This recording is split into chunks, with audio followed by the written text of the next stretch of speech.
Alright, ladies and gentlemen, guys and gals, this is Advanced Warrior here, and I am back with another collab replay commentary, back with my good friend here, CJ. Welcome back, CJ. Hey, how's it going? Oh, well, me, I've been doing good, but for the audience, I hope you guys are doing good as well. Back with another TinyWars replay. Replay's been updated, so excuse me for having some parts of the buttons replaced, but so this wasn't a replay that was actually requested. It was actually a replay that I heard two really good players discussing, and without spoiling myself, I just thought, okay, this is probably something really good to share for everybody. It is between Plague and Sarastro. I believe Plague is still the #1 TinyWars player, and Sarastro is actually part of the map committee of TinyWars. Yeah, and also sarastro is pretty consistently second in standard play, so he's also very good.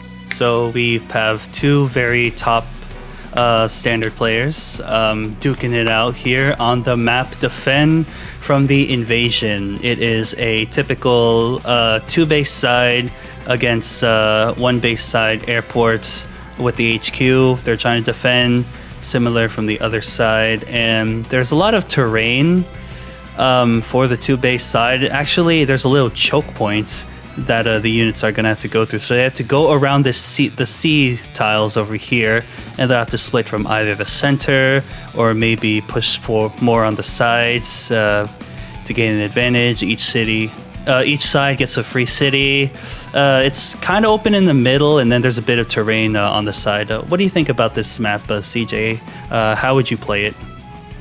Yeah, so this one's pretty interesting because with the rough terrain kind of blocking the entrance towards the middle, you're actually kind of relying on the one base side to basically get the middle space, which means that the one base side has a lot of work to do before the two base side actually has the time to get through the rough terrain and get into the middle.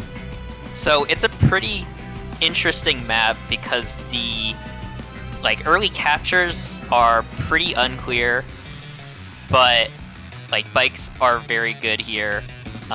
There's a lot of open terrain, but also, yeah, again, this whole spot with the just two spaces of rough terrain in a row makes it a little bit difficult for those bikes to go through. Especially the ruin tile, which is also conveniently right next to the first tile they'll have to go through. But yeah, the center is very open, which means that there's a lot of potential for capture chains for the center here. Now, CJ, if you were to draw a line on this map, where would you say that the map is sort of divided? Or where would they meet up if you were to divide this map from... You get what I mean? Yeah, I've played this map several times, or, well, maybe just once in Standard, once in Fog. It's pretty dynamic because it really depends on how aggressive the players will be. You might see something like, I don't know, something like this. Hold up, is this symmetrical? And then up to the other radar is what you're trying to draw? Something like this, I think, happens sometimes. It really depends, but because of the whole two base versus one base dynamic, you're gonna expect red to be pushing down this way, and then blue pushes this way. So while there is that boundary initially, that boundary still is dynamic initially because it really is dependent on how aggressive each player wants to be on their two base side.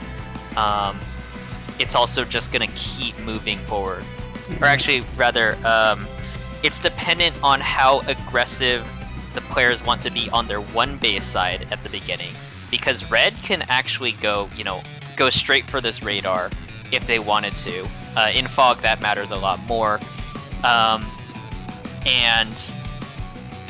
but blue will eventually push back, but this is also a decently defensible spot with, rough terrain here, mountains and stuff. So there's like, if you can get an artillery there fast enough, it's pretty hard to dislodge.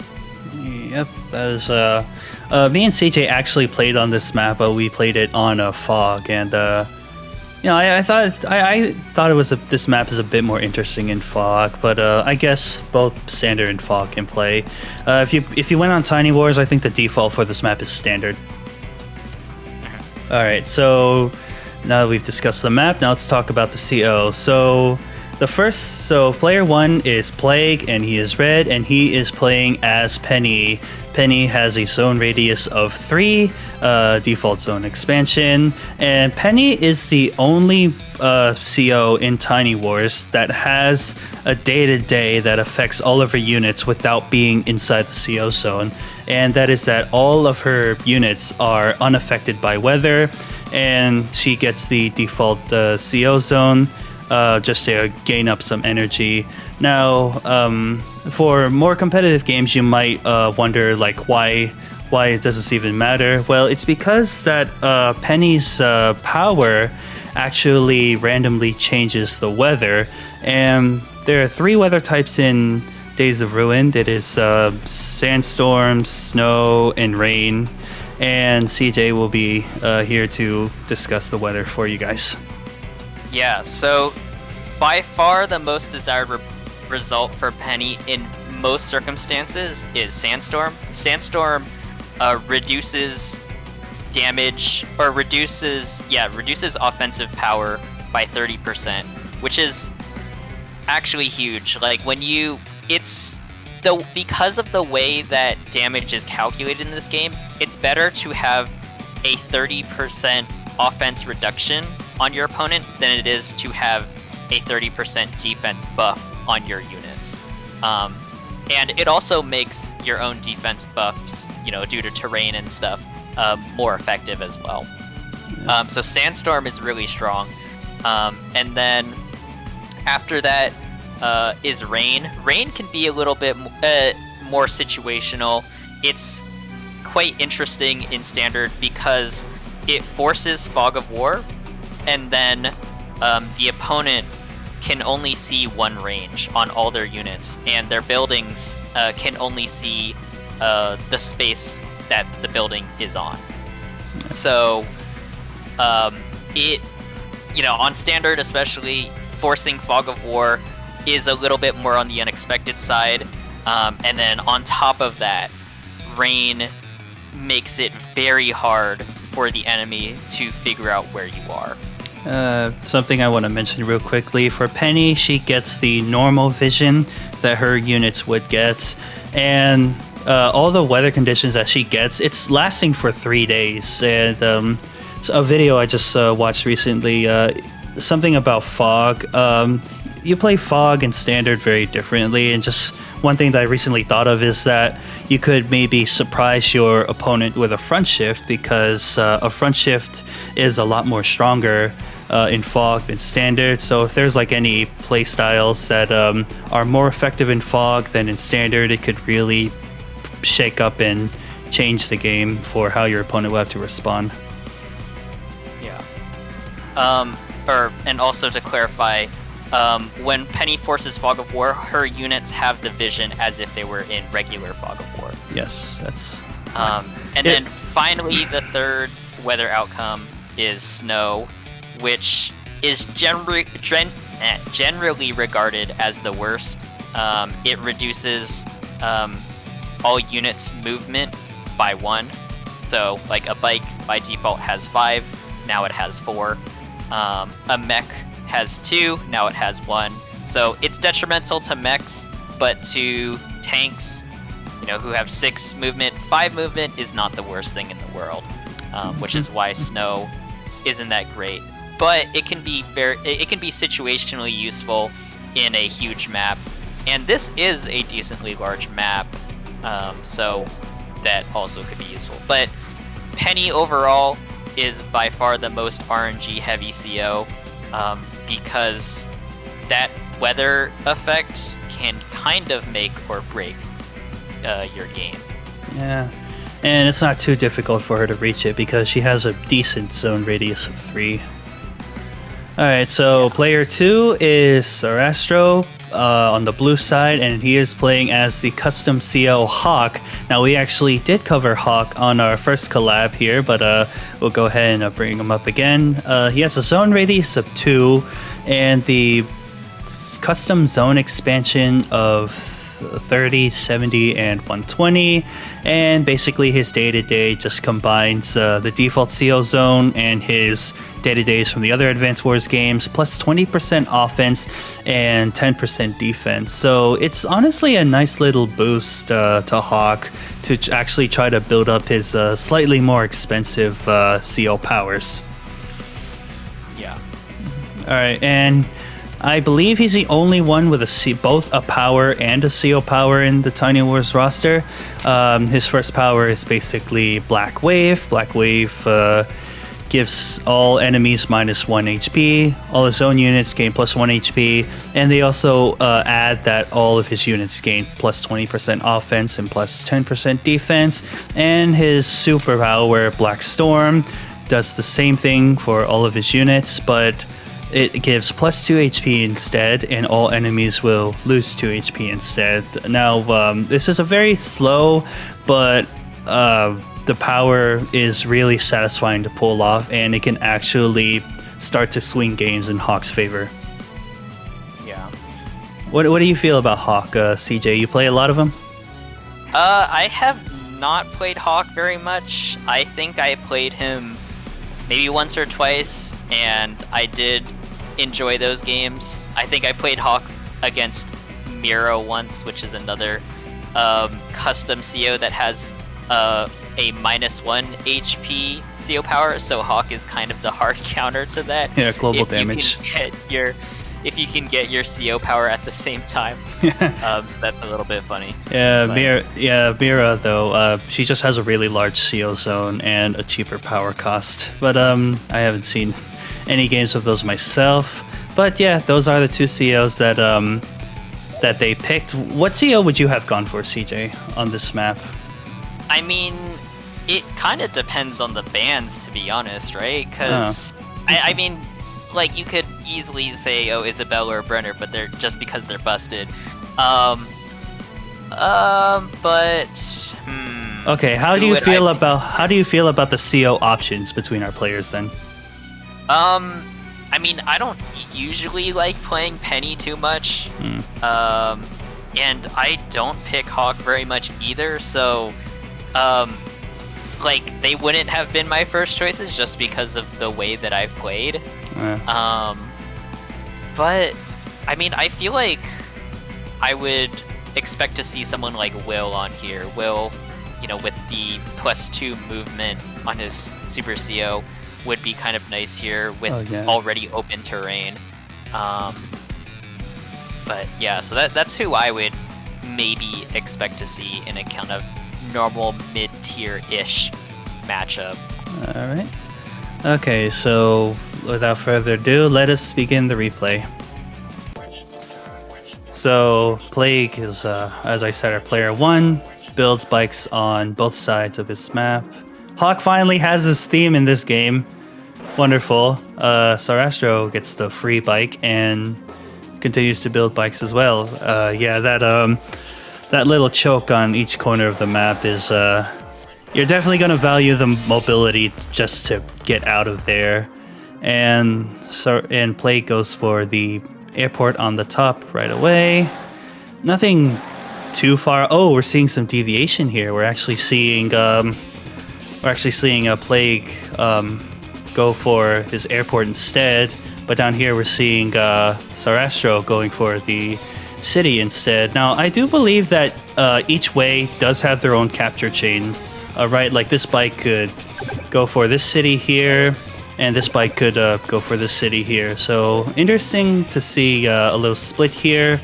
As you said earlier, CJ, probably it's really nice for a bike to go to the center from the weak side rather than the strong side because of all this rough terrain. Yeah, and again, it kind of shows maybe a hint of how the players are gonna like prioritize, I guess. So it looks like Plague will probably prioritize going towards the center, whereas Sarastro will probably advance up towards the up the weak side and maybe try to defend from the invasion. Absolutely banger of a name, I guess. All right. Yeah, I mean, it makes sense. It does make sense. So yeah, nothing too different happening. Probably gonna see Sarastro just go for the airport, of course, and there's a capture chain going on in the center. Because of the free bike, Sarastro is able to spare one bike away, and he builds 2 infantry on the side with the choke point. How do you feel about that?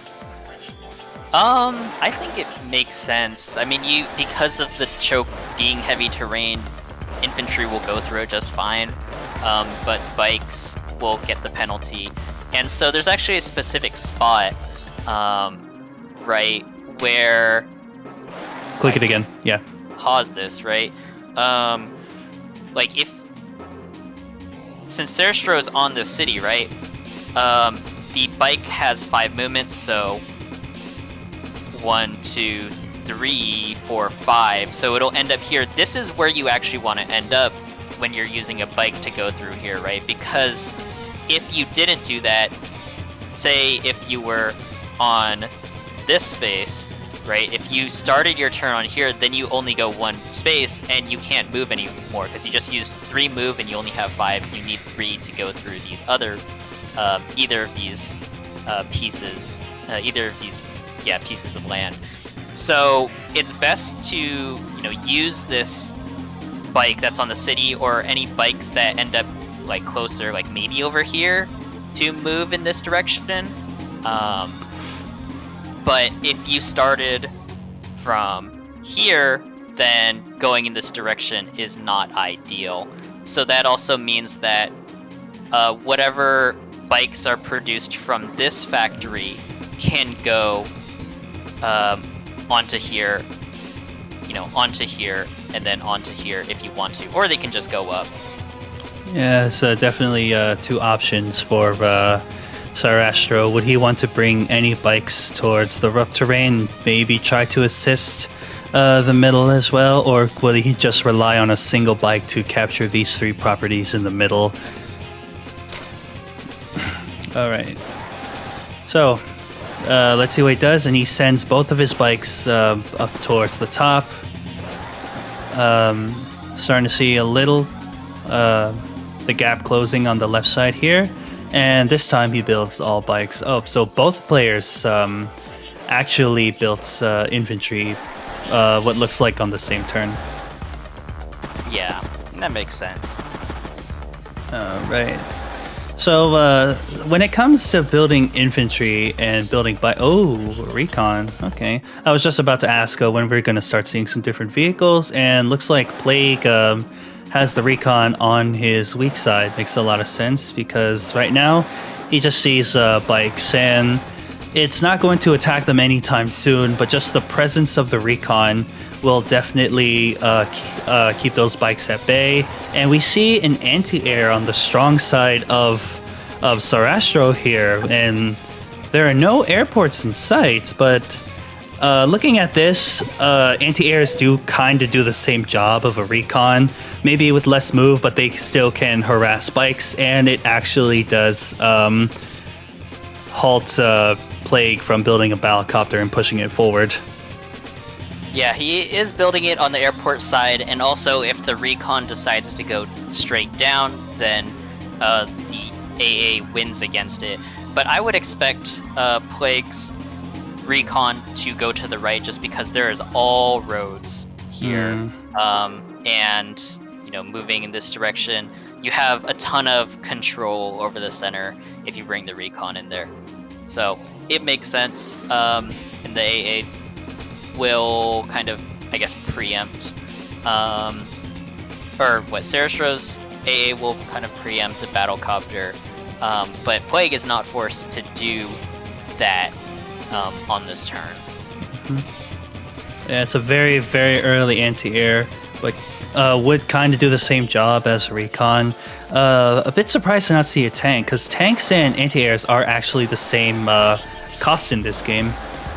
But but there are no tanks for Sarastro to attack now, so the anti-air can do better against all these spikes, the Recon, and any upcoming battlecopters.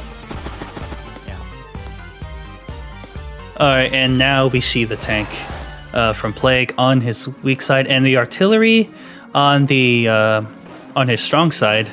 So you mentioned earlier about how someone could build an artillery and place it over here, vice versa on the other side, artillery, and actually like put it here. But now we're kind of seeing the opposite of what you planned. We're now seeing Plague's artillery on the strong side. What possible places do you think this artillery could be heading to, CJ? I think like somewhere like here is a decent spot.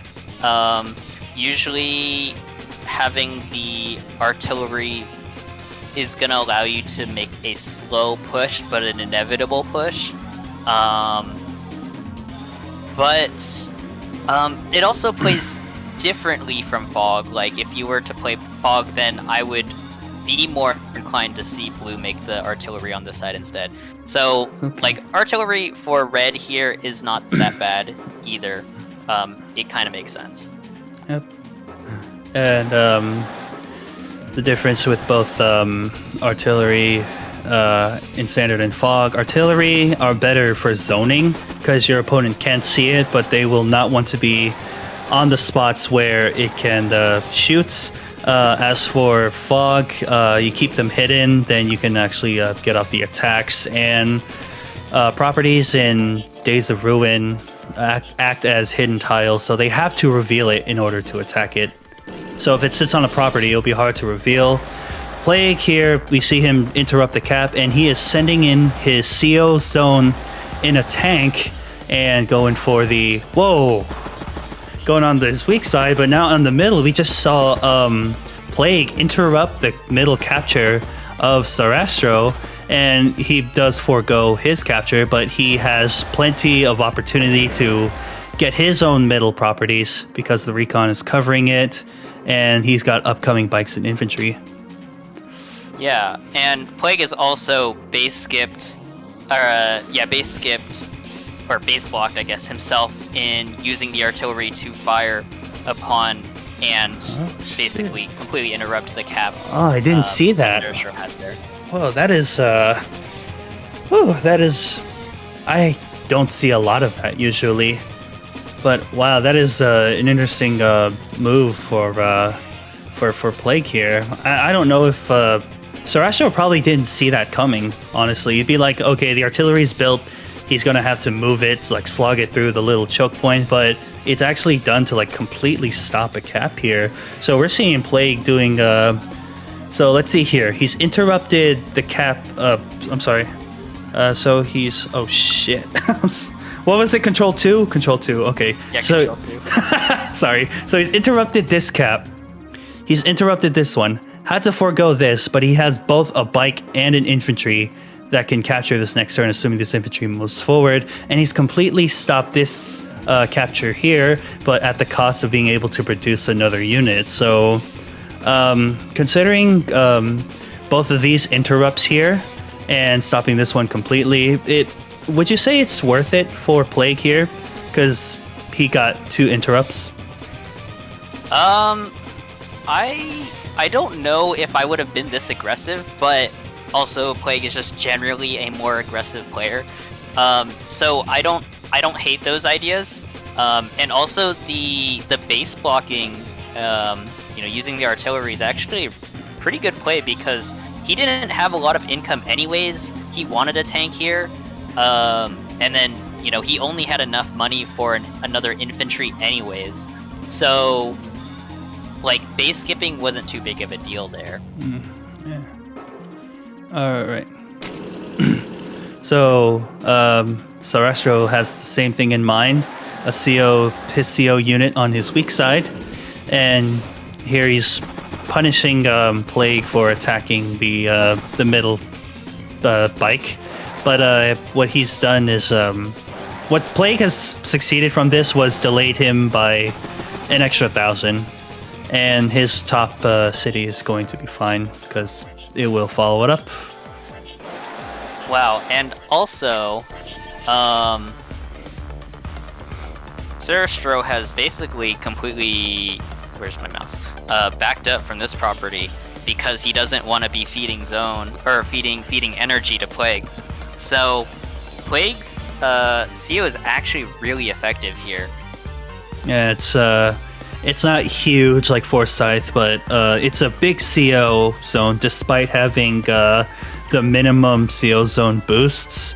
I tend to notice in TinyWars, the smaller the CO zone is, the bigger the boosts are. But in Penny's case, it looks like her CO zone is basically just for achieving energy points, just to be able to make it. I want to say make it rain, but you more want Sandstorm a lot more than rain most of the time.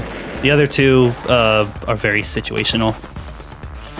So as predicted, Plague is able to secure both of his two middle properties on the top, and he's going very aggressive, gaining some zone, gaining some energy from attacking this bike here. That bike is probably gonna die, but you know it's Penny's power. She wants to use it to build up energy. So this is a very, very aggressive play coming from Plague here. Yeah, and Sarastro doesn't have anything fast to counter that. Yeah. Yeah, now we see the weak side. The CO zone tanks are in the very exact locations from their counterparts. This is very interesting to see. And now we see two anti-airs actually, and the artillery and a mech. So it looks like Sarastro is trying to go for more cost-efficient encounters to like maybe try to stop or halt that tank on his strong side. Now he's got it. Now Plague here's got a second tank in the middle to challenge that anti-air, and a battlecopter also moving down the middle as well. So this anti-air's got to hightail out of there, and whoa, that's in range of the mech I just saw, but he doesn't have any. Kind of going all in there. He doesn't have good follow-up though, because like he kills the mech. What else can he do? He's just gonna keep building zone if he tries to kill with all of his units, and he can't really trap it too because of this city. This bike capturing the city. He's gonna have to go around to try to achieve that. But sorry, I forgot to pause. So he does go for the mech hit. The artillery is moving up. He interrupts the cap, but he's not gaining any zone. It's really Penny gaining all the zone. So the artillery, anti-air pulls back and he tries to kill the recon. It's trapped a little bit from the rough terrain. Finally builds his own battlecopter, which we will likely see maybe go for the tank. I would like to see the anti-air go up and start to harass that battlecopter from Plague.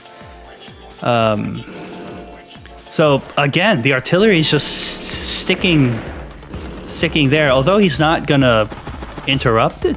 Well, he can't interrupt it because it's already captured. But Plague does have follow-up, and now he's going for both of the radars in the center. So we're kind of beginning to see Plague's aggression paying off here.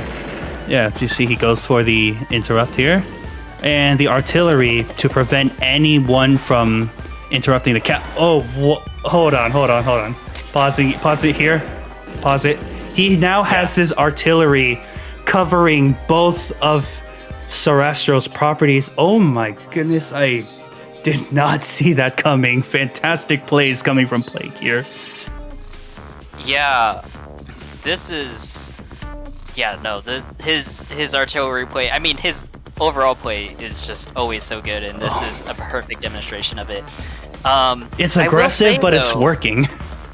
Yeah, I will say, though, can Sarastro just block in Plague's tank? I'm not sure. I mean, he does have a tank. He does have a bike still there. And there's rough terrain that the tank in the back actually can't reach or can't attack any potential blocking units. So Plague might have just put himself in a corner here, literally. Yeah, we'll see how much, if all of his units can really break it free. Yeah, I mean, it will take another turn for him to kill it, but that another turn, the other tank can come up. All right, so let's see what how Sarastro responds. Where does he send this battlecopter? Where does he send his anti-air? Because that battlecopter is on his way. And does he go for the blocking? He's got the artillery set up. Okay, he covers one side, and he's forced to use his anti-air to block the other side. He does have the other anti-air that can contest the battlecopter at least, and it's in the center where there are no tanks, so Sarastro is very comfortable with that, and he sacrifices the bike to interrupt that capture, and the battlecopter finally comes up.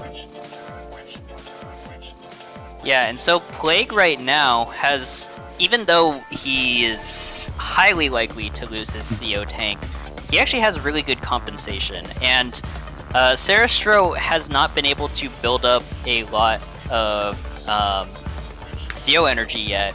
In fact, he's only gotten 6 so far off of this one hit, because Plague's artillery play has been denying him for so long. And then, you know, because of Plague's aggression early on, he's getting a lot of center caps. He's, you know, pushing top right really hard, and doesn't look to be stopping really too fast. And it just goes to show for Plague, Penny's CO zone was designed for him to get all this energy. He's probably gonna lose it this turn, but say that he actually gets away with it, he's already halfway till he can get his power, where Hawke is it's just one tile smaller, but really we haven't been able to see him have much use of it so far. Only 4 compared to Penny's 30. Anything to add? Not right now. All right, so let's continue then. Because that double capture artillery play was actually pretty insane. And here he's just damages his bikes, damages the anti-air. Really good call. Like, if I'm gonna go down, you're gonna go down with me, and I'm gonna make you useless at your job, force you to repair if you're gonna contest this upcoming battlecopter I've got here. And so Plague this turn doesn't get both properties, but he does get the city, and still is threatening the radar, meaning that Sarastro will have to throw another unit in the blender just to stop that cap entirely. Yeah, I'm not sure about using these tanks to hit these bikes. I mean, maybe, I don't know what the damage calc was. Maybe he had a chance to kill. But I feel like you're leaving your artillery, you're leaving your tanks in artillery range, so one of the two will get shelled. I don't really know why he did that exactly, because for me, I feel like I may have just backed these 2 tanks up. Maybe one of them go towards the center, and one of them stay around here to pressure. If there's one thing that I could maybe add for Plague's side, when he damages these 2 bikes, he's making their captures a lot harder. Usually in Advanced Wars, when you win a fight, you have your infantry come up and start taking the properties, and that's how you start gaining a lead. If you win a fight by killing all the other enemy vehicles and you don't have any infantry, you have no chance to capitalize those properties, and the opponent can just reinforce and punish you if you stay there for too long.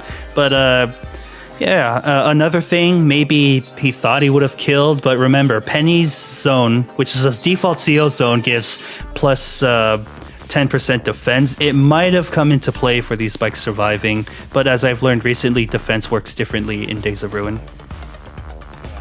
And there's no comm towers here. Yeah, I guess the main thing probably is that he was trying to prevent a quick recapture after this.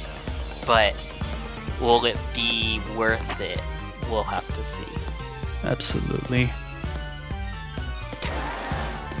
Bike pulls back. Another tank comes up. And 2 mechs. Ooh, whoa. How long are those mechs gonna take till they get to the front line?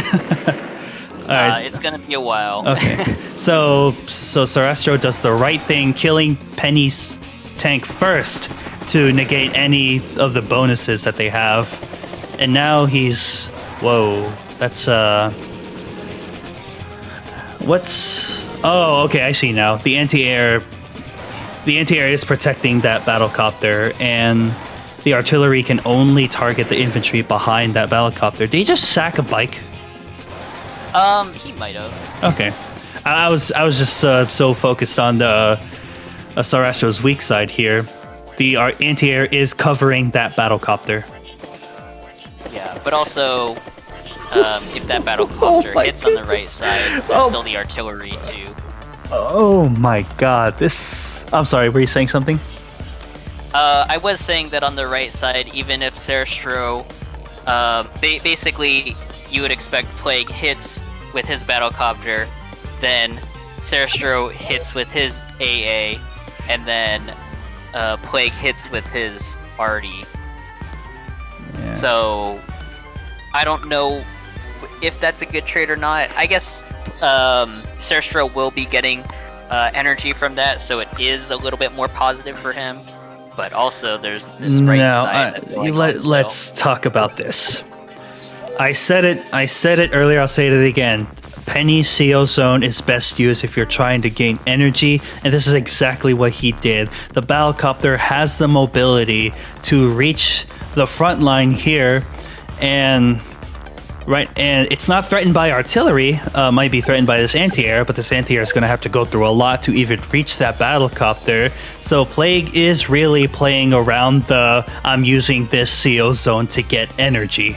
I want to get weather going on and put myself in a slight advantage. I'm very impressed by it might not be exact, but I'm very impressed by Plague's philosophy with how he's using his CO zone. Yeah, and I think, you know, even if the AA does a decent amount of damage, like it might do like 4 or 5 damage against the battlecopter. Like the battlecopter probably isn't actually there to do a lot of damage, as you know, Penny has a larger zone. It may just be to collect that energy. Exactly, and I'm loving this infantry wall coming from Plague's strong side, and he's got the infantry, got the bikes up, and the artillery and mechs to back it up. So looks like Sarastro respects the wall, respects the artillery, backs off a little bit, but can still protect his radar out of artillery range by using his own artillery. And yeah, the CO zone, the artillery forcing Plague, Sarastro, I mean. So Sarastro's kind of in a slight retreat, but also stalemating this fight. Yeah, what's the state of income right now? That's what I want to know. Wow. Okay, Sarastro is kind of far behind, actually. But he's not doing terrible. Well, in terms of unit value and unit count, he is a little bit behind because Plague's turn is just about to begin. Yeah. So, yeah, he's definitely on the back foot here. He is trying to get, you know, that property in the middle back. He probably will get it. Yeah. There's also a neutral city sitting in front of Sarastro's strong side. Yeah. A lot of coverage. A lot of coverage with the radar on the right though. So might be able to get it. Oh, is he going for the interrupt? Yeah, he's going hard for the interrupt. He goes for the interrupts, and unfortunately that artillery cannot reach one tile to the left where it can actually cover what's around that radar, but he's using terrain and infantry walls in the most impressive ways. All right, so yeah, looks like we're beginning to see Plague consolidate his strong side and consolidate in the middle. He could maybe leave that neutral city on the bottom alone, but he will still be in head on income. So the consolidation of Plague's army has begun. Yeah, no, he's still very ahead on income. He just needs to hold, he just makes it look baby easy right now. Like, it's crazy. So where all his stuff just, comes together and nothing is like really too close to being able to contest that. Oh, and we mentioned earlier the artillery on the radar has the infantry blocking that rough terrain. Perfect position for... 2 bikes are going to get shot, but he's going to have to choose. So if Plague were to lose this radar... if Plague were to lose this radar, it would be at 19 to 18. So it would look better, but 3 income ahead. I know Plague is going to sit very, very comfortable there. Yeah. All right. So let's see how Plague responds to this little death ball here. Oh, he's going for it. He is absolutely going for it. He is going to kill off these bikes. No, he doesn't kill off the bike. But he's able to wrap around and deal damage to the CO zone, deal damage to Hawke directly. So it doesn't look like he wants to stay here. And I just saw this. He goes in with the battlecopter in range of the anti-air, but he does a very important thing, and that is to protect his battlecopter at all cost. This anti-air, what's it gonna do? And he's also nullified all these other units as well, so they're gonna have a harder time pushing through. Well, he probably could still get it. Say this infantry moves away, bike moves away, this tank attacks his tank, and the other tank attacks the bottom tank, and he'll be able to attack the battlecopter from there. But I'm very impressed with the Plague's use of battlecopters. You move in with them, and he has something to protect them. But I don't know how sarastro will respond. Maybe he wouldn't want to stay here for too long. Yeah, no, Plague has very good positioning. He understands that he can lose his CO unit if sarastro goes all in here, but sarastro will be missing, or will be taking a lot of damage, will be basically getting hit. Whatever units remain here will be surrounded immediately and die. So killing the battlecopter is a bait. Kind of, yeah. Like, I mean, the penny CO still is a threat, but he's making sarastro think hard about what he wants to do, if he wants to stay there, if he wants to retreat, or if he wants to go for the CO kill and maybe back up his own CO to hope that the CO power is enough to turn the game over. But honestly, as it stands right now, Plague is pretty dominant here. Let's also look at sarastro's other front. Yeah, he's got like 4, 8, 9, 10 units over there. And for him to consolidate all his units together, he's gonna have to go around a lot of rough terrain. So excuse me here. So all these guys, where can they go? Could maybe go up here, but that's not gonna achieve much. He can maybe go up here, but you might have to go around the rough terrain. There's more rough terrain here, and there's more rough terrain here.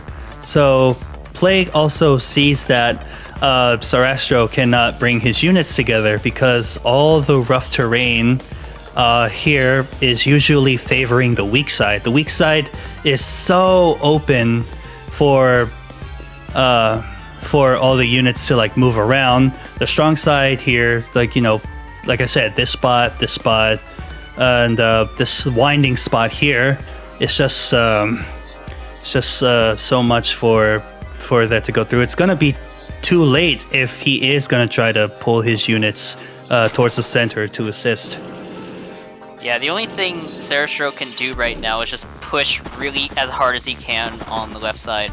But Plague is pretty good at defending with just whatever remains there, so Plague's left side will not fall easily.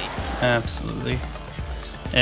Plague does pull back a little bit. I was just about to compliment how this mech, if it wants to go to a mountain and attack the artillery, it has to be in artillery range. So if it does get in range, maybe Plague would consider attacking it and doing more protection for his artillery. But instead, we see him pulling back, still protects his radar, and he's giving Sarastro that neutral city, which would still put Sarastro ahead by 2 income. Or rather, he's still behind by 2. I mean Plague. I'm sorry, I said that backwards. Yeah, Plague did. Yeah. So yeah, it's a very choky map. So I'm not too surprised to see artillery like this.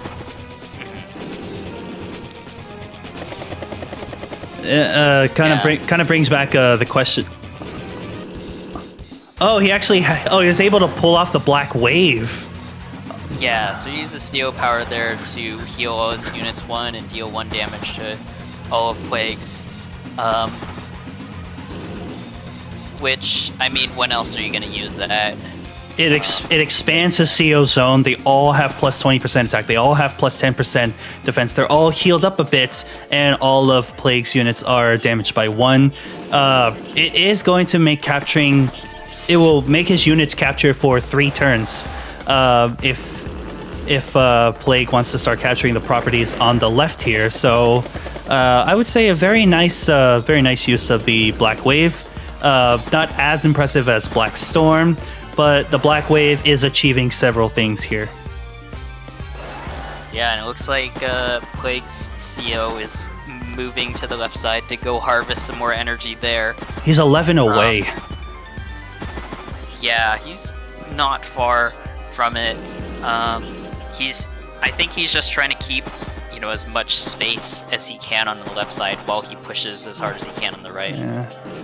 Yeah, and Plague isn't capturing that radar that's right in front of him because all he has are 9 HP infantry that can reach, and he's not going to want to waste 3 turns and an infantry to try to get that radar. I'm kind of surprised that he doesn't, actually, because, I mean, yeah, it's going to take 3 turns, but like, it's faster than most of the other units in the area, and also there's no threat of getting attacked in the immediate turn. Like, there is going to be some units coming in to try to interrupt, but at least you would have that threat come in earlier on and make Sarastro move there. So I'm not really sure why Plague decided not to cap there. Yeah, let's also consider the possible counterplay that he has. Say this fails, this capture fails. He's got mechs that he can put in range. He's got the artillery, tank, battlecopter, another mech coming in. Oh wow, a mech spam going on here.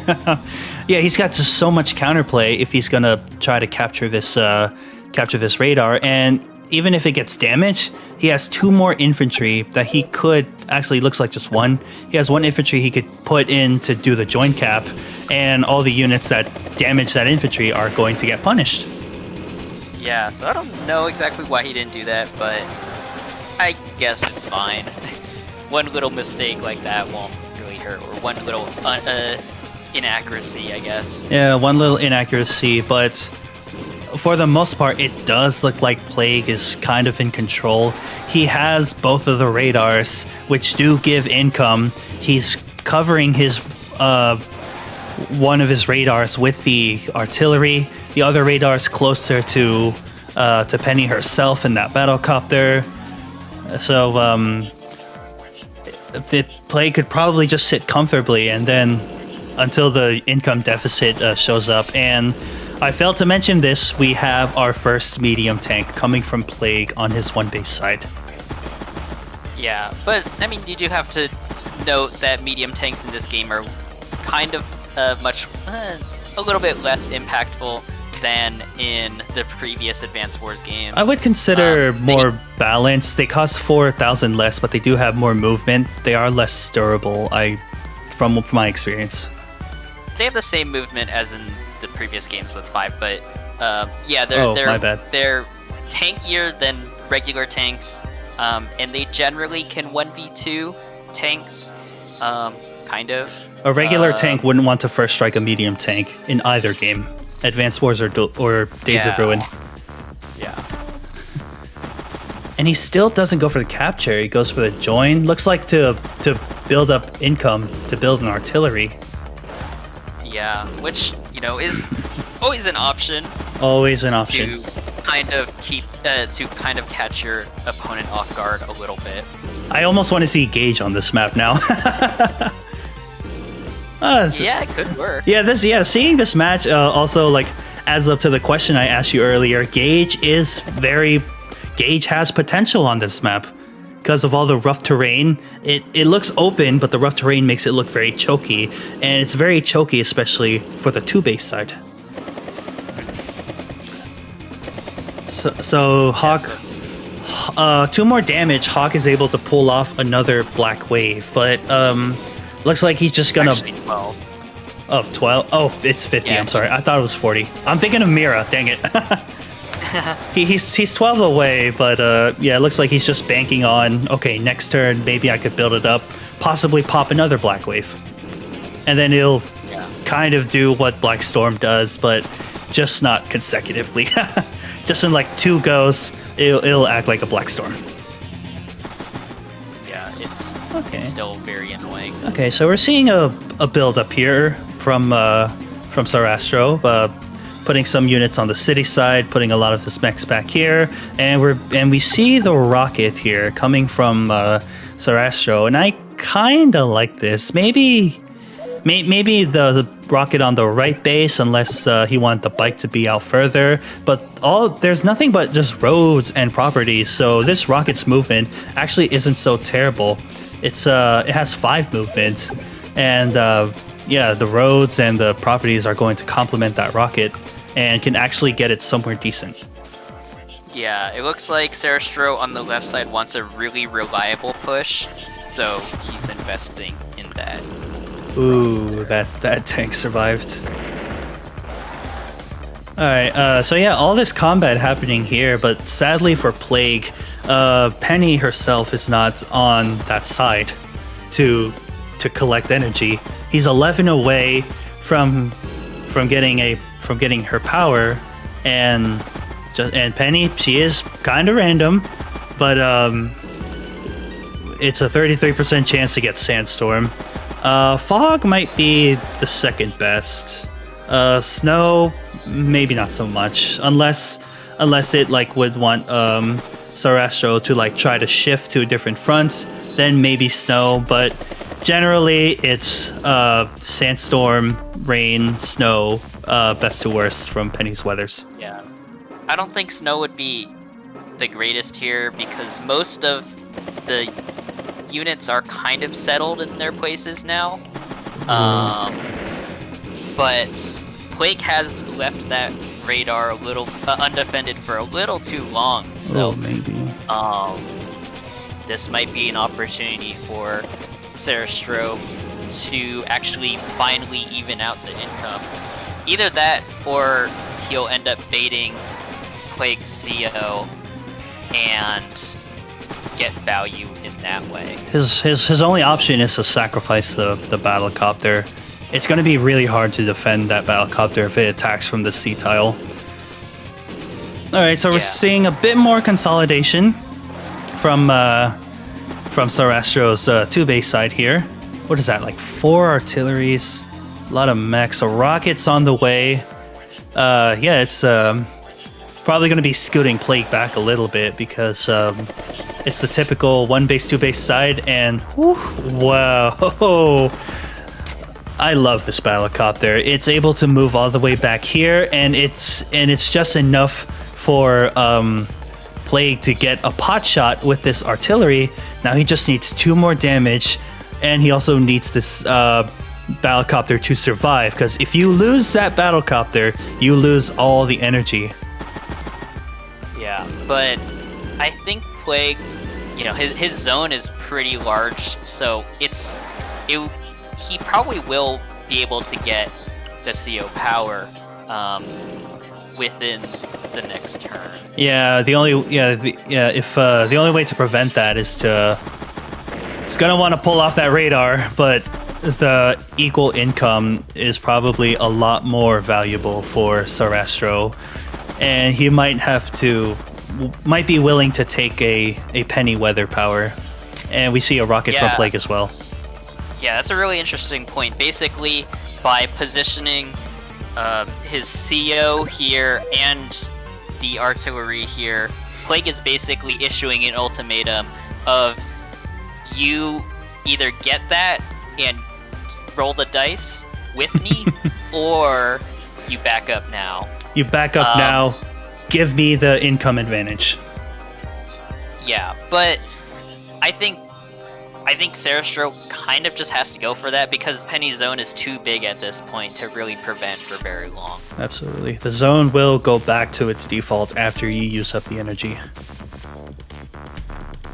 Okay. So, let's see how... If I was Sarastro, I would capture this radar. Yeah. Oh, 3 Battlecopters covering all of those units back there. The rocket's on its way. It does have road for it to go through. And Sarastro, he's... I don't know what to call it. Scoot and shoot, maybe. Slowly moving his units around. Pushing up. See where his rocket goes. It has a good chance to... Yeah, it was either that or maybe the spot above it. I didn't count, but... Yeah, that rocket, let's see the range of this rocket, if you excuse me. Only covers this one mech, but there's 4 other artillery around there. So we're beginning to see a death ball on Sarastro's 2-base side, and we see more of an infantry wall coming from... Oh, whoa! He backs off. That is interesting. That is interesting. He doesn't want to deal with the Penny CO power. I'm a bit surprised. 2 points away, Penny's gonna get it somehow. And based on Plague's micromanagement that we've seen the entire game, I bet you Plague will find a way to move up his CO unit, get 2 damage, and protect it. But is that something that Sarastro would want Plague to do? I mean, that's the only thing that's basically an inevitability at this point. It's basically impossible to prevent Plague from getting energy. I mean, he can continue to dance around this artillery range and all these units, but soon Plague will get like an infantry hit, and then, you know, the turn after that we'll see some weather effect. Who knows which one it is, though. Oh, wow. And the rocket here to actually counter all the artillery that we're seeing being slowly pushed on the 2-base side of Sarastro. Oh, and Plague doesn't... What I kind of maybe would have liked to see, sack 1 infantry, move this Battlecopter somewhere over here, like move one of the units on this spot, put the Battlecopter there, keep it protected, sacrifice 1 infantry, and get the full zone. And then maybe pop the power next turn. Because I believe it will be very hard for Sarastro to try to damage the Battlecopter if he just put it in that death ball there. Yeah, but also, like, Plague, I think, is playing pretty patiently, and that works fine.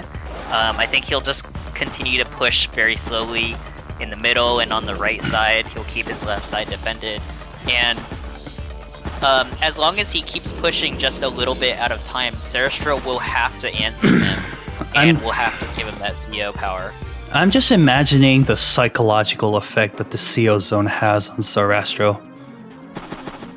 Yeah, it's weird because there's a possibility of it being basically a dud, but you know, you never know, because the Sandstorm can be pretty huge. He forced him off that radar. That probably was enough. And here we see that rocket is actually making Sarastro's unit just squeeze out through that little one-tile road in front of that radar, and he's moved off to the right a little bit because he can't move to the left. There's too much rough terrain for Sarastro to consolidate his army. Plague here, you look at his army, at least one unit is covering another unit. It looks more consolidated than Plague than Sarastro with 2 death balls. Yeah. But I mean, both of them are still playing very well, given the circumstances. But again, Plague, his win condition is mainly just to continue waiting and to not blunder hard. Absolutely. And honestly, like, we could just look at the money right now. We 2,000 ahead. Wow, only 3 units apart. I do wish that we could see like a kill death counter, similar to Advanced Wars by Web, but I don't want to overwork our one dev here. A lot of props to the guy for this game, but I wish we could see that. But right now we just see the units are still very close, just 3 apart. Yeah, and the value is not game-breakingly far apart, so they're still playing very well. Sarastro's still playing very well, considering that he's on the back foot. Absolutely, both of these players have been doing wonderful so far. Even although I have had some mind-blowing moments seeing some of the things that Plague has done, I am not discrediting Sarastro for. Right now, he's doing his best, and obviously he would do better than me because he has kicked my butt several times on this game. But I respect both of these players. I really, really do. There's no bias here. Yeah, no, I've had my butt kicked by both of them as well. So like, mass respect to both of these players here. And a little plug, we would like to invite all of you guys here with us. And wait, so it looks like Plague pulled back just a bit. I think he's gonna do the same thing again, honestly. Is it a bait? Oh my god, it might be a bait. In order for Plague to get the bonus, he is gonna have to move his CO zone.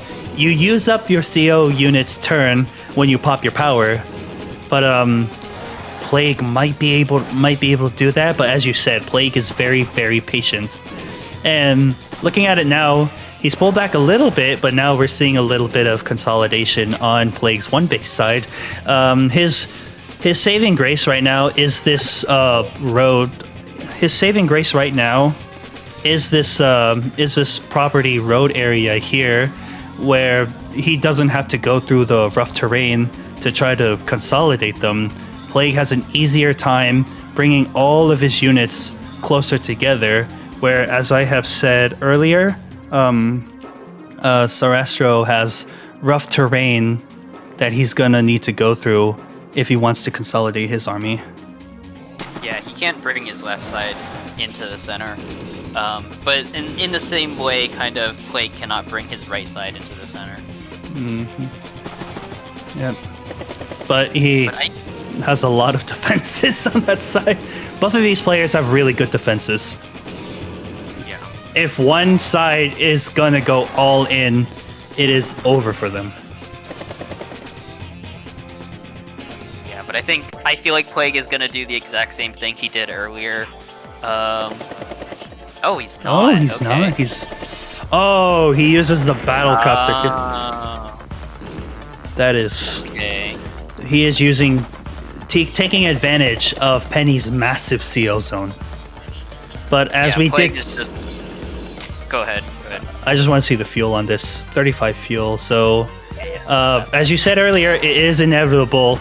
The Penny power is coming. Let's roll the dice, ladies and gentlemen. Assuming it stays alive, but More than likely, considering how well Sarastro has been playing, I don't think there's any possible way to kill that battlecopter. Yeah, there's no way Plague would have, put that in danger. But Plague also doesn't need to use it immediately. He can. It really depends though, because if you use it and then you just roll snow, then it kind of sucks because then you don't have that threat of a CO power anymore. It's not a great one.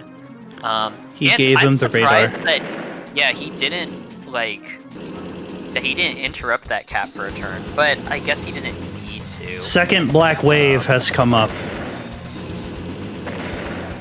He damages that one battlecopter. He's okay, slowly punching through the. So it's just what it looks like he's used it is just to stack damage. He didn't really use it to try to make a huge push or anything. He's just nullifying the ability of some of the enemy units. Like, he sacrificed the battlecopter. The battlecopter at 7 HP, still a bit scary, but a lot less scarier than a full HP battlecopter. But I do kind of wonder what went through his head, sacrificing his own battlecopter for like 2 damage, what it looks like.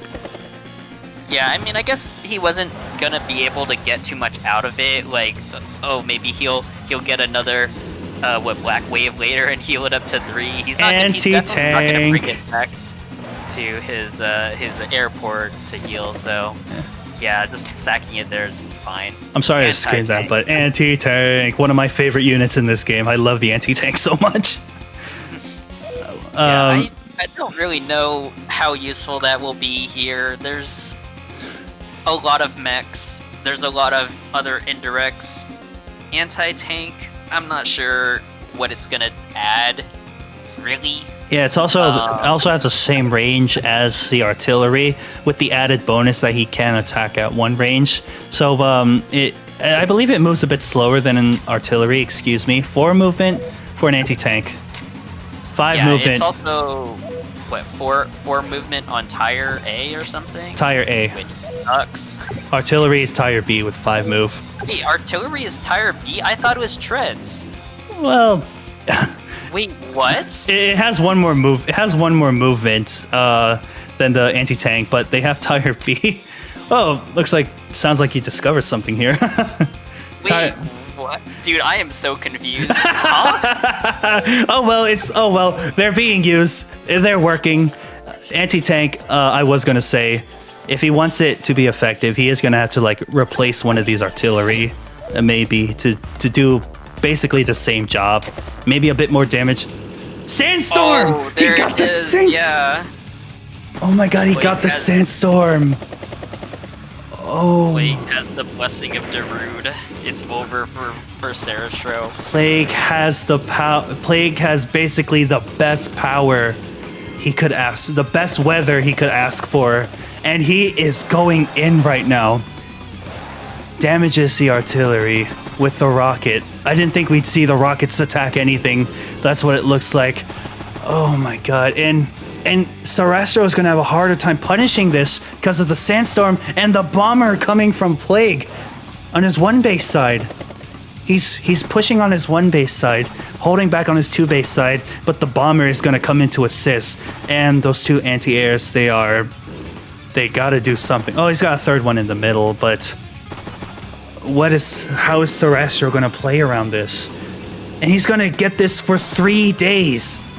He's going to have minus 30% attack for 3 days. How is Sarastro going to hold against this?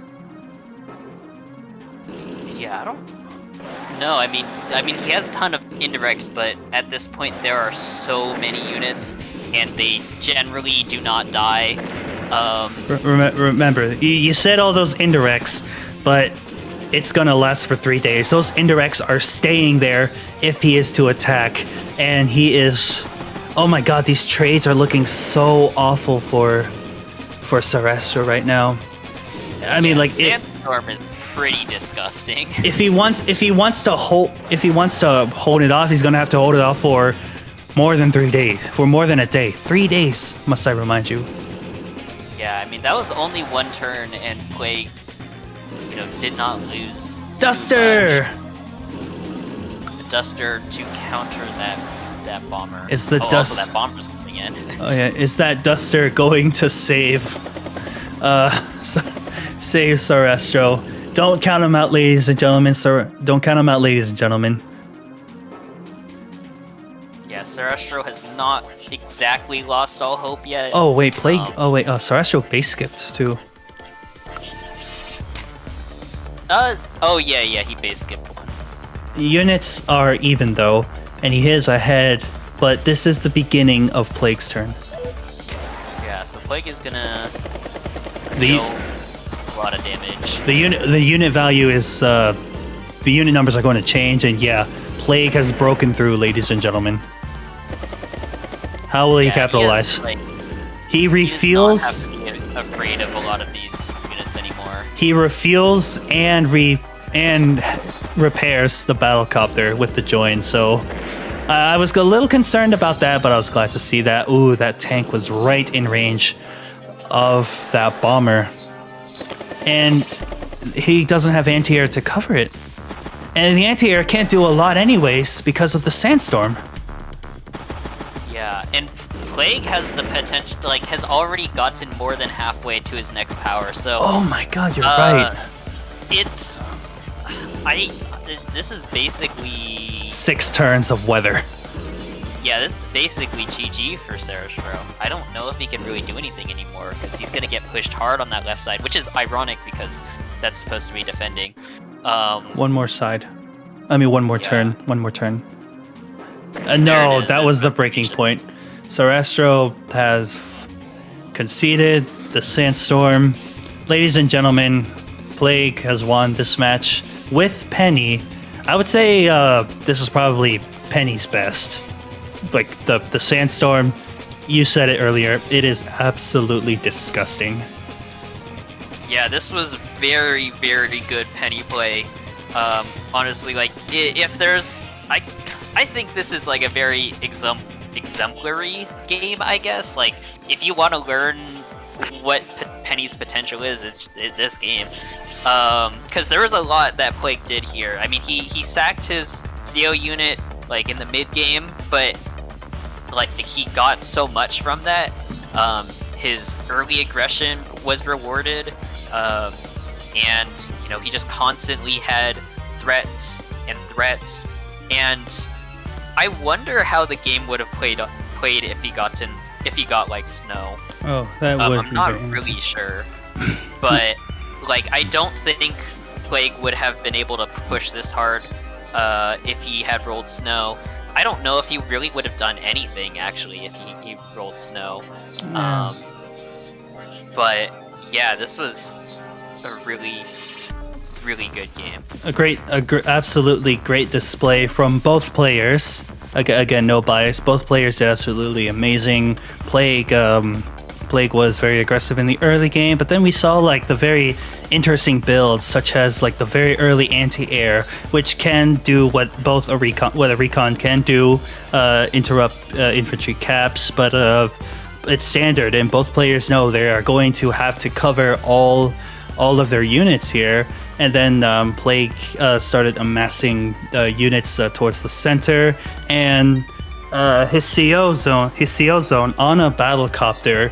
Considering how much rough terrain there is on this map, the battlecopter was a perfect unit for him to ferry his CO zone and start generating energy from both fronts, actually. And he was able to keep it alive, and then he got to roll the best weather for Penny. For Plague, that must have been crushing for Sarastro, but both players played absolutely fantastic in this game. Yeah. All right, guys and gals, thank you guys so much for watching this insane replay again. CJ, thank you so much for joining me for another night here. Yeah, thanks for having me. Absolutely. I'd say check out CJ, but he doesn't have a YouTube as of now. But if you want to meet up CJ and possibly play against Sarastro, feel free to join the TinyWars community. We have the game out. We have the Discord server with many active players here. And I'm just showing you guys why I love this game. I'm promoting it as much as I can. So far, there's only been two YouTubers that's done the TinyWars content, me and Buster Beachside, but I have a lot more. And I'm just saying, like, guys, please, if you love Advanced Wars, please give TinyWars a try.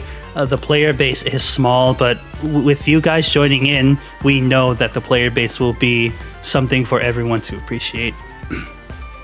Yeah, this game is just actually just so much fun. It's so faithful, just dynamic, and just and like you don't get to see a lot of Days of Ruin multiplayer, and so, that's what I'm here for. Highly encourage people to join. It's really fun. All right, guys and gals, thank you so much for watching. I am Advanced Warrior, and I'm CJ, and you all have our warmest regards. Please take care.